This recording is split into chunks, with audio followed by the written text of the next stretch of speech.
Le Qatar a activement soutenu le Hamas depuis le début. Il a hébergé des hauts dirigeants du Hamas au Qatar. Le Qatar a également dépensé des milliards de dollars pour financer des radicaux antisémites aux États-Unis, infiltrant nos universités. Je vous le dis, cela a été rendu public. Le Qatar a engagé des espions pour me surveiller car il me voit comme son principal opposant à Washington. C'est un affrontement entre le bien et le mal. C'est un affrontement entre la civilisation et la barbarie. Et nous avons vu des responsables élus qui font un choix. Il y a un contingent pro-Hamas réel et identifiable dans le Parti démocrate.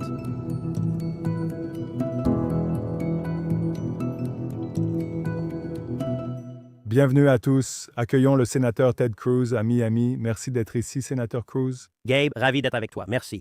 Je suis ravi que tu sois là et de t'accueillir au studio. On essaie de t'inviter depuis un moment. Tu es à la fois sénateur américain et animateur de The Verdict. C'est un podcast qu'on aime suivre et rester à jour. Il y a une chose que tu fais là-bas que j'apprécie vraiment.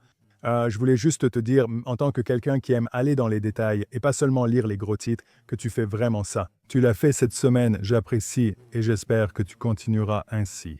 On le fait 3 jours par semaine et on essaie simplement d'expliquer ce qui se passe et de détailler, emmener les gens dans les coulisses du Sénat, dans les coulisses de la Maison-Blanche, dans les coulisses de la Cour suprême et vraiment aider les gens à comprendre ce qui se passe réellement. Oui, comme mentionné dans l'introduction, j'ai été avocat plaidant 15 ans et ai rédigé un mémoire amicus curiae pour la Cour suprême. Je n'ai pas plaidé devant la Cour suprême comme vous, mais rien que cela, en soi, c'est déjà un immense accomplissement, sans même parler du temps que vous avez passé au Congrès. Mais je vais arrêter de vous couvrir d'éloges et passons directement aux questions. Aujourd'hui, il semble que la fermeture touche à sa fin. Au moment où cette émission sera diffusée, il est probable que la fermeture sera terminée. La vraie question à laquelle je pensais, et je sais que beaucoup de gens se la posent aussi, c'est qu'on a l'impression d'être pris dans un cycle et de se retrouver sans cesse face à ces fermetures. Quelles leçons pouvons-nous, le Parti républicain, pouvons-nous, le Congrès, tirer de cette fermeture? Ce jeu de la poule mouillée, fait au détriment du peuple américain, ne doit plus se reproduire. Eh bien, le Parti démocrate a été radicalisé. Cette fermeture visait en partie les démocrates voulant imposer des soins de santé financés par l'État aux immigrés clandestins. Mais à un autre niveau, ce n'était pas vraiment ça. Ce dont il s'agissait vraiment, c'est que Chuck Schumer avait une crise politique. Alors, revenons en arrière jusqu'en mars de cette année. Mars de cette année, c'était la dernière fois que le financement du gouvernement a expiré. Maintenant, pour faire avancer un projet de loi de financement au Sénat, il faut 60 voix selon les règles du Sénat. Nous n'avons que 53 républicains, il nous faut donc au moins 7 démocrates pour financer le gouvernement. Eh bien, 58 parce que Rand Paul votera contre tout. Malheureusement, c'est la vérité, donc Rand vote non à tout. Nous avons donc besoin de 8 démocrates pour financer le gouvernement. En mars, les démocrates ont accepté de collaborer avec les républicains pour adopter une résolution continue propre, une résolution de financement temporaire. Ce qui permet simplement de maintenir le gouvernement ouvert, de garder les lumières allumées, de continuer à payer les gens. Cela ne change rien au financement. Cela dit simplement que nous ferons demain ce que nous avons fait hier. Quand les démocrates ont fait ça, Chuck Schumer a failli se faire renvoyer. L'aile gauche extrême de sa base était furieuse. Il est terrifié et regarde sans cesse par-dessus son épaule gauche. Il craint d'être défié aux primaires par la gauche, Alexandria Ocasio-Cortez ou un autre radical. Donc, cette fermeture, plus que toute autre chose, c'était pour Chuck Schumer et les autres démocrates de montrer aux radicaux de leur parti qu'ils détestent vraiment, vraiment, vraiment Donald Trump. Donc, c'était une mise en scène politique. Ils n'ont rien obtenu, ils ont fermé le gouvernement pendant 43 jours et ils ont fini par obtenir le même accord qu'ils avaient il y a 42 jours. Mais tout cela visait à apaiser les voix en colère dans leur parti. Et le plus triste, c'est que la prochaine résolution temporaire expirera le 30 janvier. Et je pense qu'on peut s'attendre à la même dynamique, comme dans le film Un jour sans fin. Schumer et les démocrates se déchirent déjà. Ils ont rouvert le gouvernement et selon moi, cela va empirer. Pourquoi les appeler extrême gauche s'ils influencent autant les démocrates traditionnels? Et si vous regardez Mamdani, qui est la personnification de l'extrême gauche, n'est-ce pas? Le jeune homme qui vient de remporter l'élection à New York, je suis sûr que tout le monde ici sait de qui il s'agit. Regardez simplement ses soutiens quand ils se sont alignés. Au début, ils ont tardé à le soutenir, mais à la fin, vous aviez tout le monde, de Hakeem Jeffries à Kathy Hochul, derrière lui. Et je dis que Schumer est essentiellement contrôlé par l'extrême gauche. Je veux dire, y a-t-il un avenir, selon vous? Existe-t-il encore un parti démocrate raisonnable? Écoutez, c'est une excellente question. Pour l'instant, il ne semble pas y en avoir. Et Mamdani, appellation d'origine contrôlée, c'est sur le cœur du Parti démocrate, c'est le visage du Parti démocrate. Et regardez, ça a vraiment commencé à empirer en 2016, quand Trump a été élu pour la première fois. Et vous savez, quand je regarde en arrière, j'ai été élu au Sénat en 2012. Quand je suis arrivé là-bas en 2012, il existait encore des démocrates modérés, des démocrates raisonnables avec qui on pouvait travailler existent. Quand Trump est arrivé à la Maison-Blanche, ça leur a complètement retourné le cerveau. Ça les a poussés tellement à gauche et ils ont commencé à soutenir des positions vraiment extrêmes. Frontières ouvertes. Voyez les 4 ans de frontières ouvertes sous Joe Biden. Aucun démocrate avant n'avait soutenu cela. Je plaisante en disant que Biden a réussi l'impossible, me faire regretter Barack Obama. Mais, vous savez, Obama, quand il était président en matière d'immigration, il a globalement respecté les lois sur l'immigration. Obama a expulsé des millions de personnes. La gauche l'a alors appelé le chef des expulsions. J'allais dire oui, ils se sont enchaînés aux grilles de la Maison-Blanche. Si vous regardez chaque question de politique, les démocrates ont évolué sur l'immigration. Ils sont pour des frontières complètement ouvertes. En ce qui concerne les forces de l'ordre, ils sont pour l'abolition de la police. Si vous regardez sur les questions transgenres, ils sont pour que les hommes participent au sport féminin et les garçons au sport des filles. Ils sont pour la stérilisation et la mutilation des enfants. Ce ne sont pas des positions majoritaires, ce sont littéralement des questions où l'opinion est à 80 contre 20 ou à 90 contre 10. Ils adoptent la position des 10% ou des 20%. Et c'est parce que, regardez, en matière de politique étrangère, il y a vraiment une faction pro-Hamas identifiable au sein du Parti démocrate. Cela ne faisait pas partie de la politique auparavant. Mais sur chaque question d'ailleurs, regardez Chris. Van Holland se rend au Salvador pour rencontrer un membre du gang Mara Salvatrucha. 13, un trafiquant d'êtres humains, un criminel récidiviste qui a battu sa femme. Parce qu'ils ont décidé, vous savez, que pour apaiser les radicaux, il faut dire « élisez les démocrates et nous relâcherons plus de membres de gangs immigrés illégaux dans vos communautés ». Libérer des meurtriers et des violeurs n'est pas une position majoritaire, mais c'est ce qui motive les démocrates en ce moment. Une remarque que vous avez faite à la tribune cette semaine montre que les démocrates comptent actuellement sur les médias traditionnels pour les couvrir. Oui. Même pour la fermeture, il leur suffisait d'en avoir 8 pour voter sa fin. Pourtant, ils l'appelaient toujours la fermeture de Trump et semèrent la confusion. Si vous demandiez à quelqu'un, il dirait « Oh, c'est le président ». Comme s'il ne comprenait pas, alors il s'y fiait. Mais juste ma dernière question sur la fermeture, parce qu'on pourrait la relier à ce dont on va parler ensuite. Quand peut-on s'attendre à ce que le Sénat reprenne réellement le débat sur les politiques? À adopter, vous savez, si on va parler un peu d'Israël, à adopter un financement pour Israël. On a évoqué les soins de santé et la recherche médicale non retenue par le CDMRP lors du dernier résolution continue il y a quelques mois. Quand le projet de loi agricole arrivera, quand le Sénat reprendra-t-il ce travail? Attend-on cela au printemps ou une nouvelle fermeture?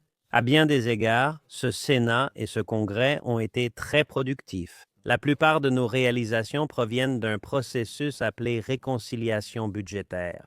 La réconciliation budgétaire importe peu, sauf qu'elle constitue la principale exception à l'obstruction parlementaire. Comme je l'ai déjà dit, il faut normalement 60 voix pour faire avancer une loi au Sénat. La principale exception est la réconciliation budgétaire qui permet de faire adopter une loi avec seulement 50 voix au Sénat. Nous avons adopté cet été et Trump a promulgué le 4 juillet ce qu'on appelait la grande et belle loi unique. Sans exagération, il y a plus de victoires conservatrices dans cette loi que dans toute autre législation jamais adoptée. Dans cette loi, nous avons rendu permanentes les baisses d'impôts de Trump, une décision majeure. Sans notre intervention, les impôts auraient automatiquement augmenté de 4 000 milliards de dollars en fin d'année. Nous avons instauré de nouvelles baisses d'impôts, notamment sur les pourboires, les heures supplémentaires et la sécurité sociale. C'est très important. L'absence d'impôts sur les pourboires, c'était ma proposition de loi que j'ai rédigée. Elle est maintenant adoptée. Nous avons réalisé le plus grand investissement dans la sécurité des frontières de l'histoire de notre pays, 150 milliards de dollars pour sécuriser la frontière. Nous avons investi 150 milliards dans la reconstruction de l'armée, ce qui est extrêmement important pour défendre notre nation contre les ennemis étrangers. Et je vais vous parler de 2 dispositions, toutes 2 que j'ai rédigées, qui sont vraiment, vraiment importantes. Nous avons adopté le programme fédéral de liberté de choix scolaire le plus ambitieux jamais adopté dans la loi. Chaque contribuable américain peut donner jusqu'à 1700 dollars à une organisation qui accorde des bourses dans les États. Vous recevez un crédit d'impôt dollar pour cette contribution. Ce n'est pas une déduction, mais un crédit. Donc, cet argent est gratuit pour vous. Cela va libérer des dizaines de milliards de dollars pour que les enfants puissent aller à l'école de leur choix, aller dans une école privée, une école paroissiale, une école juive, mettre les parents et les enfants aux commandes. Cela va transformer la vie de millions d'enfants à travers le pays. Et puis, une deuxième disposition que j'ai également rédigée, ce sont les soi-disant comptes Trump. Les comptes Trump, ils commenceront l'été prochain, le 4 juillet. Chaque enfant en Amérique aura un compte d'investissement personnel ouvert à son nom. Les nouveau-nés auront ce fonds alimenté avec 1000 dollars. Les parents, la famille et les employeurs pourront verser jusqu'à 5 000 dollars par an sur un compte à avantage fiscal, comme un Roth Individual Retirement Account. Cet argent sera investi dans le S&P 500, un indice boursier large. Maintenant, vous connaissez la bourse, mais environ la moitié des Américains ne possèdent pas une seule action, pas une seule obligation. Cela fera 2 choses. Donner à chaque enfant en Amérique l'avantage de la croissance composée. Et deuxièmement, créer toute une nouvelle génération de capitalistes en faisant de tous nos enfants les propriétaires des plus grands employeurs d'Amérique. C'est une transformation radicale. Et ma prédiction, Gabe, dans 10 ans, ces 2 dispositions, le choix de l'école et les comptes Trump, seront les éléments les plus importants de ce projet de loi. Nous avons réussi à les faire adopter tous les 2 cet été. Et d'un point de vue politique, moi je pense qu'on en parlait avant, l'idée de pouvoir attaquer, je pense que les républicains devraient s'inspirer un peu du succès de la campagne de Mamdani, qui parle simplement d'accessibilité financière. Maintenant, ce que nous en faisons, c'est une solution différente de celle que les socialistes proposeraient, espérons-le, non? Mais simplement en parlant de ça, ce sont des sujets du quotidien auxquels les gens tiennent. Beaucoup ignorent la politique étrangère, mais certains sujets préoccupent au quotidien. Prenons un avion pour un vol de 12 heures de Miami à Israël. Je sais que tu es avant tout un grand soutien de l'État d'Israël. C'est très apprécié en tant que juif américain fier de l'être. Tu es aussi très proche de ce qui s'y passe. Oui. En ce moment, alors que la guerre touche à sa fin, les corps, ou les derniers corps, sont rapatriés, ce qui est incroyable. Nous avons vu le corps de Hadar Golden être rapatrié cette semaine, une famille à laquelle nous sommes proches depuis de nombreuses années. La seconde phase du plan en 20 points paraît difficile. Le Hamas ne se désarme pas. Je doute que quelqu'un ait cru à un désarmement. Mais en même temps, le président essaye de lancer une opération de nettoyage et de reconstruction à Gaza. Pour éviter que cela ne devienne un simple camp de réfugiés ou une zone sinistrée, essayez d'en faire quelque chose. Un vote de l'Organisation des Nations Unies est prévu la semaine prochaine pour aider à cela. Je ne sais pas comment ça se passera. Quel rôle les États-Unis devraient-ils jouer dans la reconstruction de Gaza? Je suis reconnaissant que le président soit intervenu et ait négocié un accord de paix.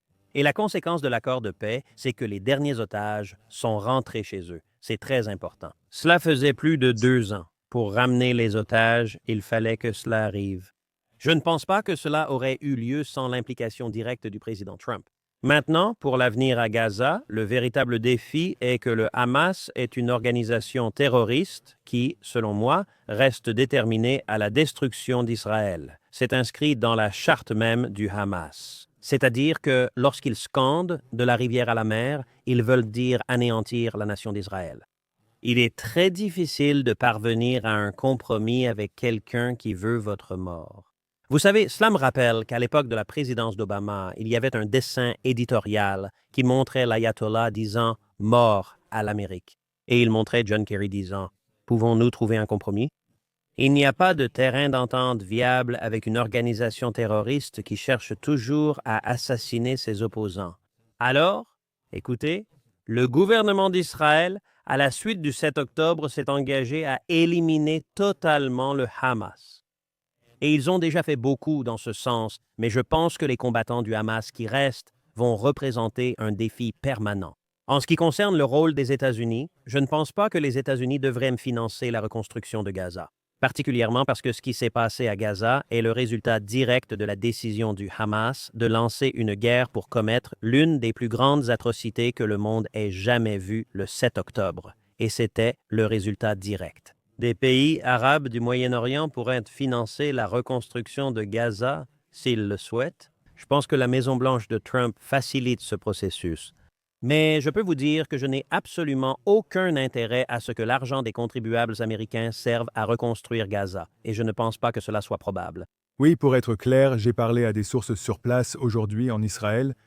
Il semble que le plan que le président essaie de présenter maintenant consiste à mettre en place ce Conseil de la paix, une sorte de conseil indépendant qui va gérer Gaza, le mettre en place puis laisser le navire voguer, n'est-ce pas? Ensuite, les États-Unis se retireront et ne seront plus impliqués. De mon côté aussi, je n'ai rien entendu concernant l'implication des États-Unis. Ma prochaine question concerne la réalité après le 7 octobre. Après le 7 octobre, le monde continue, au Moyen-Orient, de parler de cette région. Avant le 7 octobre, beaucoup de gens fermèrent les yeux, parfois intentionnellement et parfois sans le savoir, sur les acteurs présents sur le terrain là-bas. Si on les appelle ainsi, comme le Qatar, la Turquie, l'Égypte, l'autorité palestinienne ou d'autres entités, selon moi, le 8 octobre, le Premier ministre Benjamin Netanyahou a affirmé que rien ne serait plus comme avant. Je pense que ça doit l'être. Maintenant que la guerre touche à sa fin et que les otages sont de retour, pensez-vous qu'il doit y avoir une responsabilité pour un pays comme l'Égypte, par exemple, où il y avait essentiellement une autoroute entre l'Égypte et Gaza, laissant entrer toutes ces armes, ce dont ils étaient certainement au courant? Ou le Qatar qui joue sur deux tableaux, ou la Turquie qui soutient le terrorisme partout. Maintenant que la poussière est retombée, je comprends qu'il fallait traiter avec eux pour cet accord. Pensez-vous que les États-Unis devraient demander des comptes à ces pays? J'estime qu'il y a divers niveaux de responsabilité selon le degré de culpabilité. Donc, si vous regardez le Qatar a activement soutenu le Hamas depuis le début. Il a hébergé des hauts dirigeants du Hamas au Qatar. Le Qatar a également dépensé des milliards de dollars pour financer des radicaux antisémites aux États-Unis, infiltrant nos universités. Je vais vous dire, cela a été rendu public. Le Qatar a engagé des espions pour me surveiller car ils me voient comme leur principal opposant à Washington. En fait, cela ne me dérange pas du tout, parce que les ennemis de l'Amérique cherchent notre mort et notre destruction. Je ne suis pas intéressé à ce que nous jouions à des petits jeux avec eux. Si vous regardez partout dans le monde, regardez le Hamas et le Hezbollah, tous les deux, 90% de leur financement, plus de 90% de leur financement provenait d'Iran. L'Iran a toujours été la tête du serpent. Et si vous regardez ce qui s'est passé cette dernière année, cette année a été incroyablement déterminante. Le 7 octobre, vous savez, la Bible dit que ce que l'homme conçoit pour le mal, Dieu peut l'utiliser pour le bien. Et aussi horribles que soient les atrocités commises le 7 octobre, nous avons vu du bien en découler. En ce sens, cela a apporté de la clarté. Cela a apporté de la clarté pour chaque élu, pour chaque journaliste. Où vous situez-vous? Et à mon avis, ce n'est pas une situation où il y a des zones grises. C'est un affrontement entre le bien et le mal. C'est un affrontement entre la civilisation et la barbarie. Et nous avons vu des responsables élus faire un choix. J'ai mentionné auparavant que dans le Parti démocrate, il existe un contingent pro-Hamas très réel et reconnaissable dans le Parti démocrate. Et cette clarté est importante. Nous avons également vu Israël anéantir totalement le Hamas et le Hezbollah et, de façon cruciale, Israël mener une guerre de 12 jours contre l'Iran. Cela a paralysé l'Iran, détruit ses défenses aériennes et éliminé les hauts dirigeants de l'armée et des gardiens de la révolution. Et en fait, c'était vraiment un témoignage incroyable de la pénétration du Mossad à l'intérieur de l'Iran. Il désignait chaque jour un nouveau chef des gardiens de la révolution. En moins de 24 heures, ce type disparaissait et il devait nommer quelqu'un d'autre. C'était vraiment lourd de conséquences. Vous savez, lorsque le premier ministre Netanyahou était à Washington il y a quelques mois, lui et moi, nous sommes assis à Blair House. Nous avons fumé des cigares ensemble. Il est interdit de fumer à Blair House. Mais ça aurait été impoli, je veux dire, c'était un invité. Quel genre d'hôte serait impoli envers son invité? Mais je lui ai dit à ce moment-là, écoute, il y a de vraies conséquences à gagner une guerre, ce qu'Israël a fait. Maintenant, Ce qui a été crucial pour gagner cette guerre, c'est la décision du président Trump de lancer un raid de bombardement pour détruire les installations d'armes nucléaires de l'Iran. Cela a nécessité des bombes anti-bunker que seuls les États-Unis avaient. Il y a eu une grande bataille au sein de l'administration. Il y avait des voix qui disaient « N'attaquez pas l'Iran ». Je répétais sans cesse au président. Quand l'ayatollah dit « mort à l'Amérique », il le pense vraiment.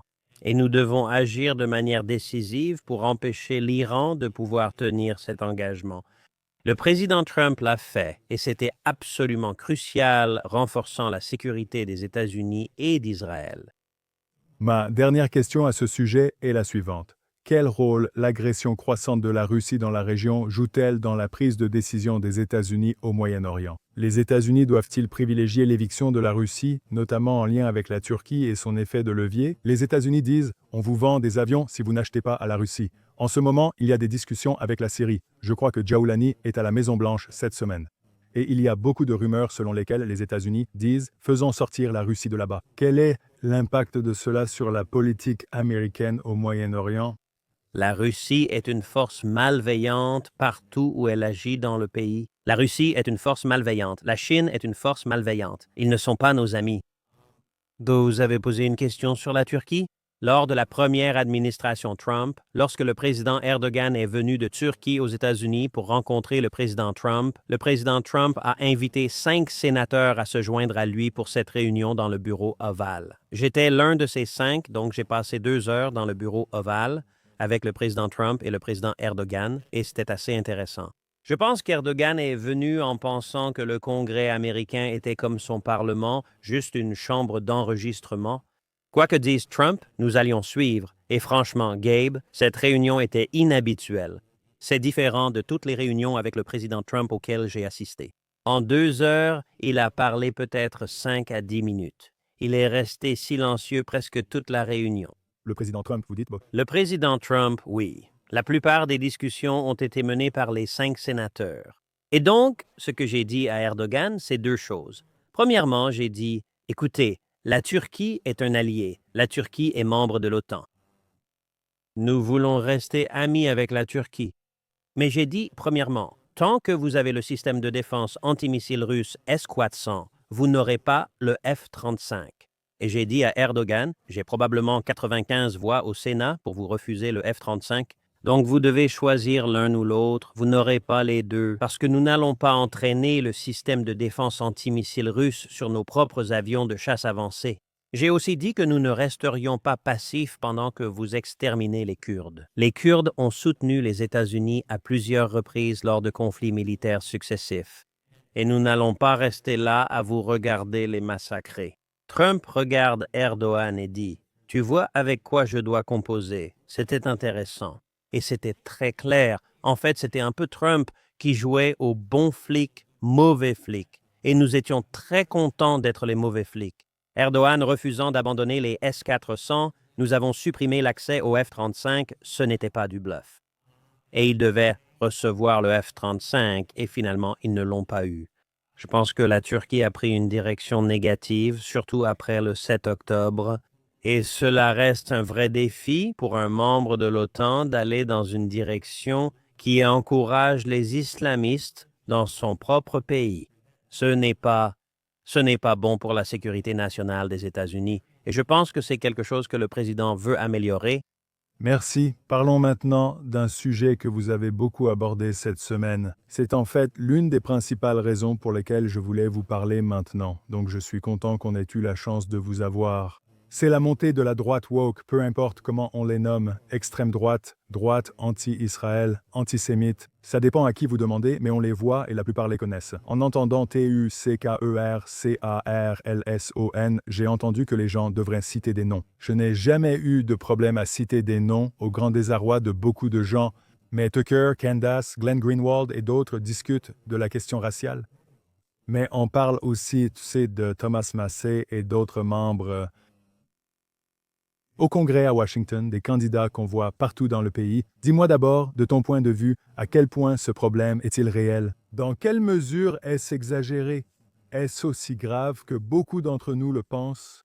C'est très réel et c'est vraiment, vraiment sérieux. Si vous prenez du recul, il y a 10 ans, l'antisémitisme a commencé à croître au sein du Parti démocrate et la direction n'a rien fait. Ils ont détourné le regard, pensant que le problème se résoudrait seul, ce qui a failli détruire le Parti démocrate. Comme nous en avons parlé auparavant, le caucus pro-Hamas dicte l'ordre du jour. Et les démocrates restants, beaucoup de mes collègues au Sénat, sont terrifiés à l'idée de les contrarier. Comme vous l'avez dit, mon ami, Kathy Hochul et Hakeem Jeffries se sont précipités à Manhattan pour le soutenir car ils sont terrifiés. C'est eux qui dirigent le parti. Beaucoup de mes collègues démocrates du Sénat, je pense, déplorent en silence ce qui est arrivé au parti. Mais presque sans exception, ils ont peur de dire quoi que ce soit. La seule exception, c'est John Fetterman, et c'est vraiment un exemple qui confirme la règle. Le fait que Fetterman se soit exprimé aussi ouvertement contraste fortement avec le reste de son parti. Cette semaine, Fetterman a déclaré en interview « Je ne sais pas s'il est encore possible d'être un ami d'Israël en tant que démocrate. » C'est ce qui est arrivé à ce parti. Maintenant, il est facile pour les républicains de critiquer les démocrates. C'est en quelque sorte inhérent à la politique. Mais nous voyons le même poison monter à droite. Et au cours des 6 derniers mois, j'ai vu plus d'antisémitisme à droite qu'à n'importe quel moment de ma vie. Nous voyons plusieurs voix influentes à droite aller en ligne et défendre Hitler. Je veux dire, ça devrait presque être une blague. Si tu y réfléchis, mince, de quoi veux-tu parler? Adolf Hitler n'était pas si mauvais que ça. Cela ne devrait pas être controversé. Et pourtant, cela arrive de plus en plus souvent. Et ce qui est encore plus problématique, c'est que cela se répand chez les jeunes, cela se répand chez les adolescents, cela se répand chez les personnes dans la vingtaine, en particulier chez les jeunes hommes. Cela prend de l'ampleur. Ce poison, il est propagé par TikTok et les réseaux sociaux, il est propagé. La voix la plus forte est celle de Tucker Carlson, mais il y en a d'autres, toutes reprises et amplifiées. Et vous savez ce qui est très inquiétant. Moi, si vous regardez, par exemple, quelques événements récents marquants, il y a eu un événement marquant à Ole Miss, où John David Vance était présent, et un étudiant se lève et pose une question violemment anti-israélienne.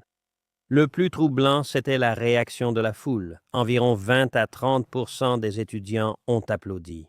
Nous avons vu il y a seulement une semaine, Eric et Lara Trump étaient à Auburn. Encore une fois, un étudiant se lève et pose une question violemment anti-israélienne. Presque toutes les prémices de la question étaient fausses. Encore une fois, même réaction. 20 à 30% des étudiants ont applaudi. Gabe, ce qui m'inquiète, c'est que ce n'est ni Berkeley, ni Yale, ni une enclave de gauche. C'était Ole Miss et c'était Auburn, c'est le sud profond. Un groupe de garçons de fraternité qui ont 20 ans. Et ce qui m'inquiète, écoute, on est tellement polarisé en ce moment, on est tellement tribaliste qu'il y a vraiment une sorte de mentalité de clan adolescent. Et je m'inquiète pour les jeunes de 18, 19, 20 ans qui entendent ce message. Ah d'accord, notre équipe, on déteste Israël. C'est vraiment dangereux et ça se répand. Et écoutez, j'ai pris la décision, je vais faire tout ce que je peux pour combattre ça. Je ne vais pas laisser le Parti républicain être détruit par ce poison qui a déjà détruit le Parti démocrate, et je ne vais pas laisser le pays être détruit parce que si dans 5 ans on se réveille et que les deux partis sont violemment anti-Israël, violemment antisémites, au fait, quand on est anti-Israël, vous savez ce qui vient très vite après, être anti-américain. Et si vous attaquez les Juifs, très vite après, ce sont les chrétiens qui sont attaqués. Mamdani en est la suite logique. Voilà pourquoi vous avez écouté. Non seulement Tucker Carlson invite des cinglés qui célèbrent Hitler, mais il fait aussi tout son possible pour défendre les djihadistes. Il fait tout son possible. Et la progression? Donc Tucker a invité un professeur qui a dit que Winston Churchill était le méchant de la Seconde Guerre mondiale. Non, ce n'était pas le cas. Il a invité un autre cinglé, un professeur différent, qui a dit « Il y a un très bon argument selon lequel l'Amérique aurait dû intervenir dans la Seconde Guerre mondiale du côté des nazis. » Non, il n'y a pas de bon argument pour dire que nous aurions dû soutenir les nazis. Il a invité Nick Fuentes, qui est un nazi assumé. Et ce n'est pas moi qui le qualifie ainsi. Lui-même dit qu'il pense que Hitler est vraiment, vraiment génial. Il dit que Hitler avait raison. Sur les réseaux, il affirme être dans l'équipe de Hitler. Tu sais quoi? Soutenir Adolf Hitler signifie être nazi. Et Tucker, avec chacun de ses témoins, tu sais, chacun de ses invités, il y a des gens qui ont dit « Oh, eh bien, le problème, c'est qu'il donne une tribune à Nick Fuentes. » Tu sais, en fait, je n'ai pas de problème avec le fait de donner une tribune. Je peux comprendre les deux points de vue. S'il souhaite l'inviter et le questionner sur ses propos absurdes, je soutiens pleinement une liberté d'expression forte. Tucker sait aussi interroger les gens de façon incisive. Mais il a passé chacune de ses interviews à les flatter, à les regarder, à hocher la tête avec adoration. Vous savez, Fuentes a dit à un moment donné « J'aime Staline ». Il a même dit « Fêtez l'anniversaire de Staline ». Qui, saint d'esprit, connaît la date de Staline?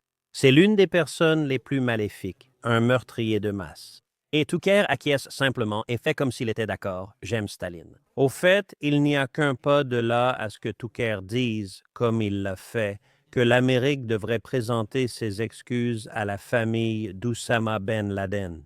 Non, nous ne devrions pas. Oussama Ben Laden, djihadiste radical, a tué 3000 personnes le 11 septembre. Je suis très content qu'on l'ait éliminé. J'aurais aimé qu'on l'élimine plus tôt.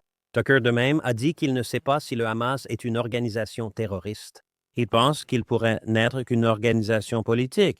C'est le même Hamas qui a tué 1200 Israéliens, violé des filles et des femmes, et Tucker doute encore qu'il soit une organisation terroriste. Récemment, il a fait une émission où il faisait l'éloge de Maduro au Venezuela, et dans la dernière, il s'est énervé contre le président Trump parce qu'il défendait les chrétiens au Nigeria. Je suis en première ligne sur ce sujet depuis longtemps. Depuis 2009, plus de 50 000 chrétiens ont été tués au Nigeria. C'est le pire pays au monde pour le plus grand massacre de chrétiens perpétré par Boko Haram et d'autres groupes islamistes radicaux. Tucker minimise la situation en disant « ça n'arrive pas ». Et il y a une pente glissante. Quand on commence par dire qu'on s'inquiète seulement pour Israël, on glisse très vite vers le monde de Mamdani, où l'on déteste l'Amérique et le capitalisme. Et nous avons vu Tucker descendre cette pente d'une manière que je trouve vraiment triste. Oui, mec, tu as cité tellement d'exemples. Par exemple, quand il a invité le chrétien de Bethléem à expliquer comment les Israéliens rendent la vie difficile aux chrétiens là-bas. Ce qui est un mensonge. Bien que Bethléem soit sous contrôle de l'autorité palestinienne, quand il était sous contrôle israélien, la ville prospérait. Avant, 80% étaient chrétiens, mais cela a changé depuis la prise de contrôle palestinienne.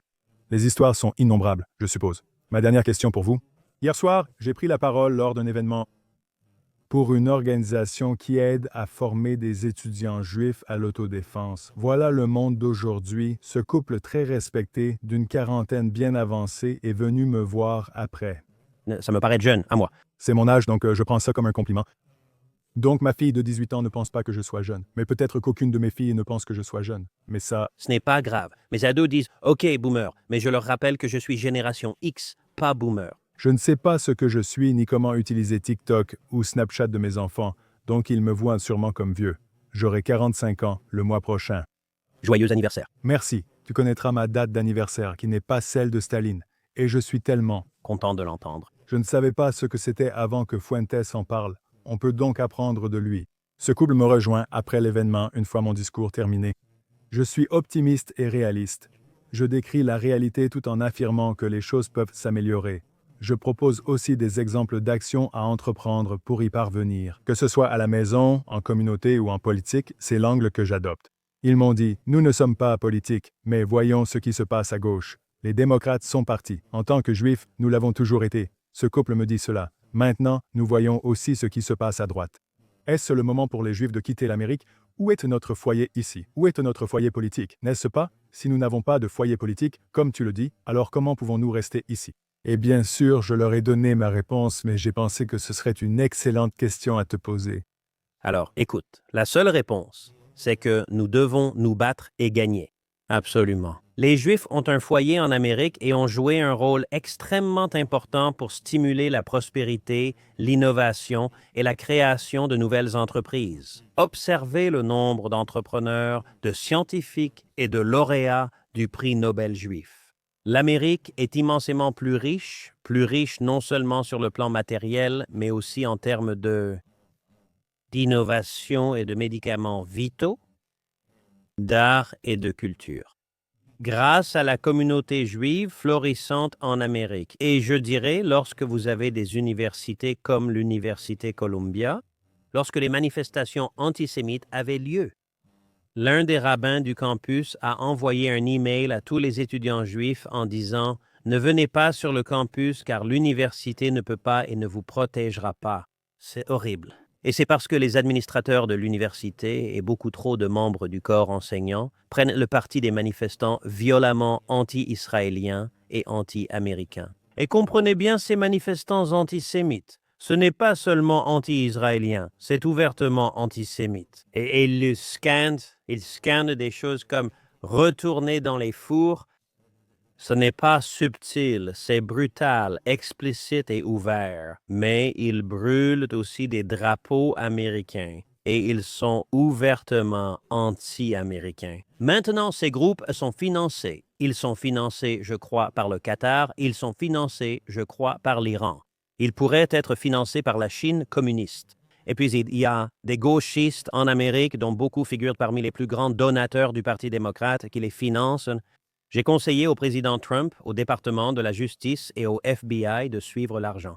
Je ne suis pas le seul à avoir remarqué que les tentes lors de ces manifestations paraissent toutes identiques. De l'argent réel a financé les émeutes Black Lives Matter dans tout le pays il y a quelques années, ainsi que les manifestations antisémites, qui a financé les émeutes pour des frontières ouvertes à Los Angeles et ailleurs. L'argent réel détruit notre pays, nous devons stopper ces financements. Mais vous savez quoi? Vous voyez, par exemple, des étudiants juifs prendre la décision de ne pas aller dans des écoles comme Columbia. Certaines personnes disent « C'est terrible, ça arrive partout ». Je réponds « Non, ce n'est pas vrai ». Ça se passe dans des États démocrates dirigés par des gouverneurs démocrates. Ça se passe à New York, ça se passe dans le New Jersey, ça se passe dans le Connecticut, ça se passe en Pennsylvanie, ça se passe dans l'Illinois, ça se passe en Californie. Ça se passe dans l'État de Washington. Ça ne se passe pas en Floride, ça ne se passe pas au Texas. Nous avons eu une journée de manifestations antisémites à l'Université du Texas. Vous savez ce qui s'est passé. La police est arrivée, les a arrêtés et c'était fini. En faisant cela, nous avons découvert qu'environ la moitié n'avait aucun lien avec l'université. Ce sont des radicaux, souvent communistes, marxistes ou djihadistes. Ils arrivent. D'ailleurs, c'est cette base qui vient d'élire mon ami. Mais quand vous avez des dirigeants qui se lèvent, vous pouvez y mettre fin. Donc, mais ce que je dirais non seulement aux Juifs qui se demandent s'il y a une place pour eux, mais à tous les Américains qui aiment la tradition de notre nation de défendre la liberté religieuse et l'égalité des droits. Ne soyons pas des nazis. Cela ne devrait pas être difficile à éviter. Si vous ne voulez pas voir les deux parties, aller dans les extrêmes de l'antisémitisme, de la haine anti-Israël et de la haine anti-américaine, alors nous devons nous battre et nous devons gagner. Je vais vous dire, au Congrès, la plupart de mes collègues républicains sont d'accord avec moi, mais beaucoup d'entre eux ont peur de dire quoi que ce soit publiquement, parce que des gens comme Tucker ont vraiment de gros porte-voix. Et je ne vais pas me taire. Et vous savez quoi? Nous devons gagner auprès des jeunes, nous devons aller plaider notre cause auprès des jeunes. Soutenir Israël sert clairement la sécurité nationale américaine.